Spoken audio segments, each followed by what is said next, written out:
দাদা তুই বিড়ি খাইতেছস না আমারে কই দিয়াম মা দাদা না বিড়ি খাইতেছে কি চল তো দেখি কি রে শুভম তুই বলে বিড়ি খাইতেছস কই না তো এক থাপ্পড় মারা না তো দাঁত ভাঙ গেলাম মা ভুল হয়ে গেছে আমার আমি আর খাইতাম না আর কোনোদিনও খাইতাম না তাহলে তুই করবে নাকি আমি বিড়ি খাওয়ার টাকাটি জমায়া একটা বাইক কিনাম তাও আমি বিড়ি খাইতাম না এটা কোনোদিনও সম্ভব না তুই এটা করিসই না কেরে সম্ভব না আমি না ছোটবেলা একটা ছেলেরে ভালোবাসতাম সে না অনেক বিড়ি খাইতো কই শালা আনছো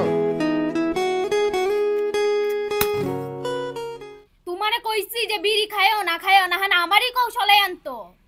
আরে এটাই লাস্ট বিড়ি আর খাইতাম না পাক্কা প্রমিস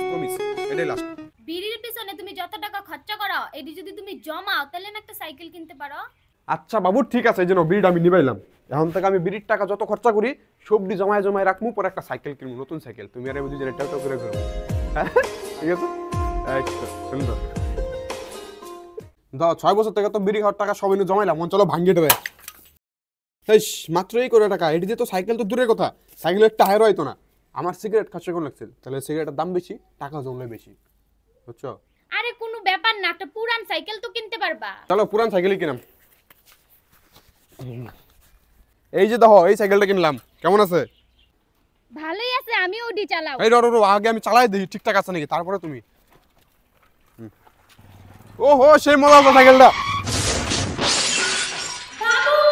6 বছর বিড়ি না খাইছে টাকা জমাইছে টাকা জমা একটা সাইকেল কিনছে সাইকেল কেনার পরে প্রথম দিন এসে অ্যাক্সিডেন্টে মারা গেছে